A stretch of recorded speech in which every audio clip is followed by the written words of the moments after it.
Man, I need more unique looking single houses that look the same but are different.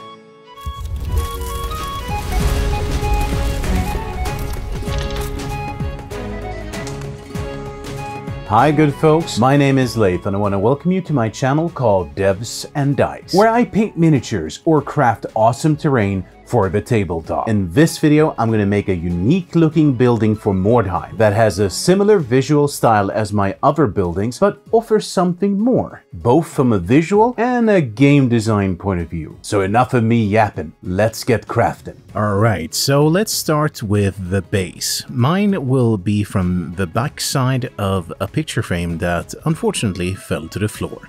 Us as crafters obviously need to take care of this. I'm gonna go for approximate 4 by 6 inches size when it comes to the base.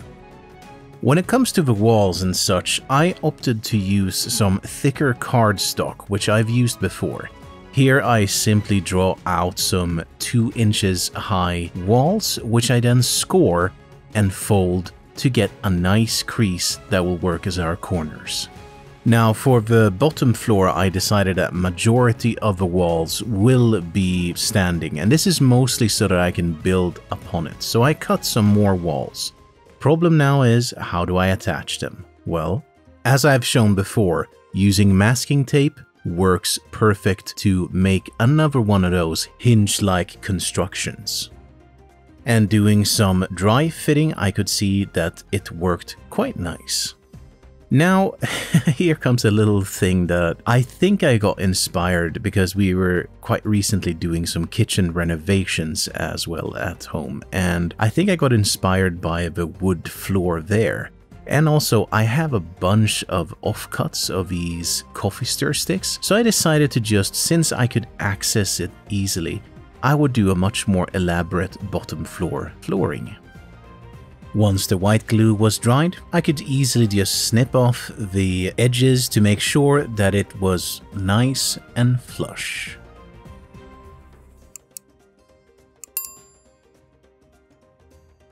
Looking pretty good.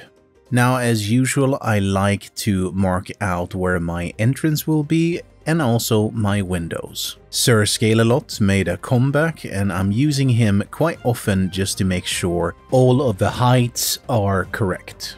As you could quickly see there, I hot glued in the walls to the base of the building. In order to create a substructure for the second floor, I used a bunch of 5mm balsa and pine wood dowels, and I basically made half-lap joints just so they would interlock nicely. And then I glued that in with some super glue to the actual walls. The bottom row of bricks is attached using hot glue, and then all other layers of bricks on top of that, I prefer to use white glue. Gives me a little bit more working time, and I can make sure that each brick looks nice. Time for the inside, which was a lot trickier.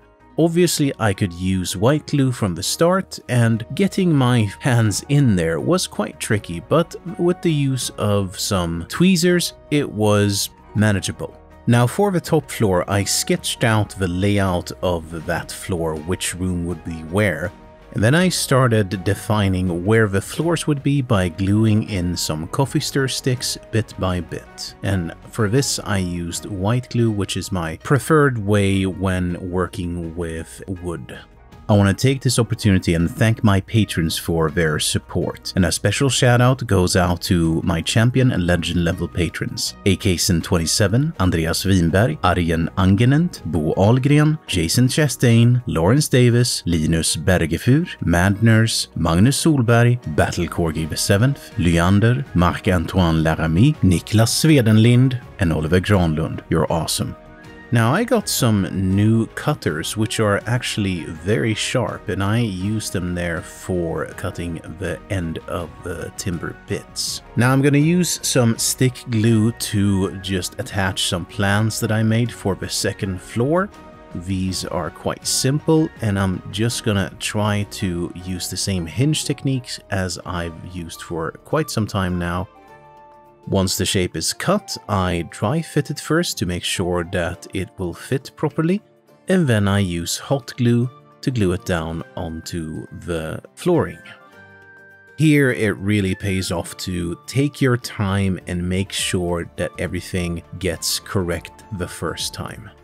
Once the walls were in place, I hot glued in some 5mm dowels in the corners. The gable of a roof is clad in 5mm dowels as well, and this will be very important when working on the actual roof section. So far so good, and Sir Scale-A-Lot seems to enjoy his new home. I'm hot gluing in some square dowels at the top of each wall, and then some posts, which of course will be the foundation for my railing on the balconies. I cut out a notch on the gables, and then I hot glued in a dowel of balsa wood. This will create the structure that we're going to use to create the actual roof. This is further supported by gluing in multiple supports going from this to the edge of the building. Now this might seem quite unstable, but I was hoping that using some white glue and some trusty old coffee stir sticks would sturdy this thing up quite a bit. I also recommend to pay special attention to where you will have the actual broken off holes in the roof for playability reasons. I'm gonna hot glue in some Lego windows for the windows on the second floor. Once the glue on the first roof has set, I start on the other side. This is because I wanted it to really have something to lean on when gluing it down. And as before, we cut off the excess using some nice clippers. It's looking pretty good. At this point, I shifted to gluing in some coffee stir sticks to give the illusion of wood going through the entire wattle and daub walls. Sand texture gel is used to give the actual texture to the walls. Now this also hardens them up, and I'll be honest, I've played with my terrain several matches of Mordheim, and not a single thing has actually broken. I like to cut out some cardstock and bend it slightly and use that for shingles, which I glue in using the same white glue. Here's a new addition. We had a bunch of these paper straws, and I was thinking these would make swell shingles for the absolute top part, so I decided to try that.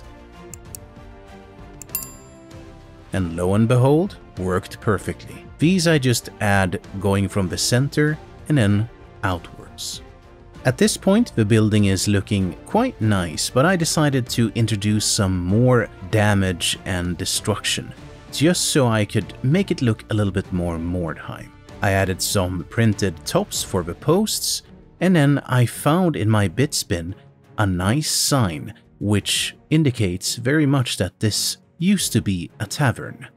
This I just pin in using some paper clips and super glue, and quite quickly I have a nice sign with a stein of beer on it. Now, in order to get this attached properly, I used super glue and I pinned it into the foam.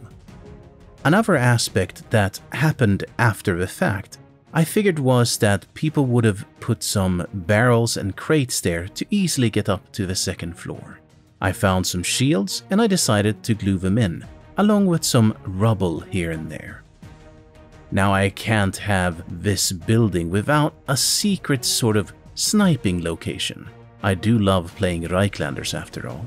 I added a small platform that would be just enough for a human-sized miniature to stand on. Now, of course, somebody would have torn the wall apart to create a nice little crow's nest where they could snipe enemies from afar. And that marks the end of the construction.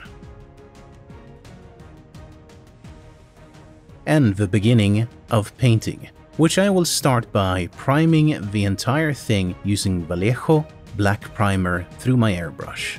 Once that's done, I shoot some white ink to get a nice zenithal effect. And as usual, I'm gonna come in with some burnt umber ink to make everything look quite brown.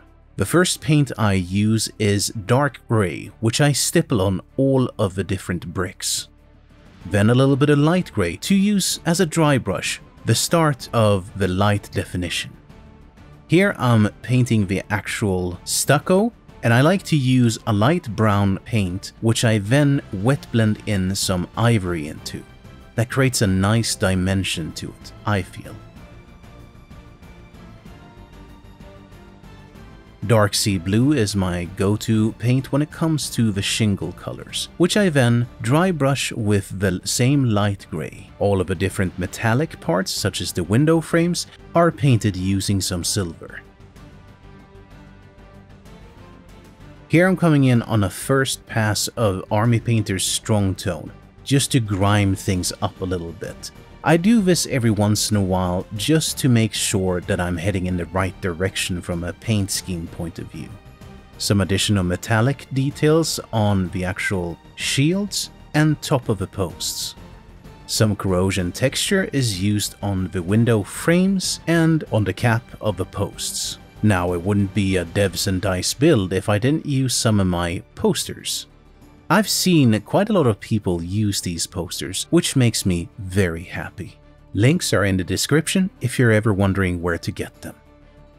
Now, on the subject of posters, I wanted to talk a little bit about this. The Mordheim official ones I always put at the bottom because they came first. Then, wanted posters, some bogus advertising, Dwarven Pale Ale and such was added afterwards, so that it makes sense.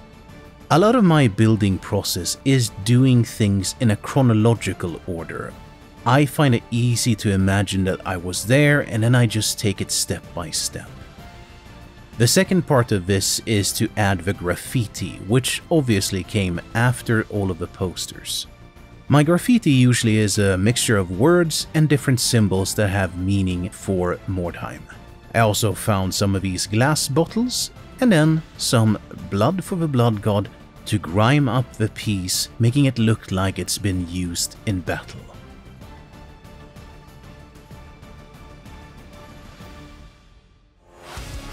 Alright, good folks, I'm really happy with this building. My goal was to create a much more bespoke building that could feature a lot of different gameplay situations that would be interesting on the tabletop. I've made some huge buildings, but I would stress that these small buildings, depending on the scenario, can become quite important. And me personally, I love that I had a thought about sniper positions, about different levels, the falling rules, and so on for this build. If you would like to see more of my builds, then YouTube recommends that you should be watching this. Stay safe, and I will see you in the next video.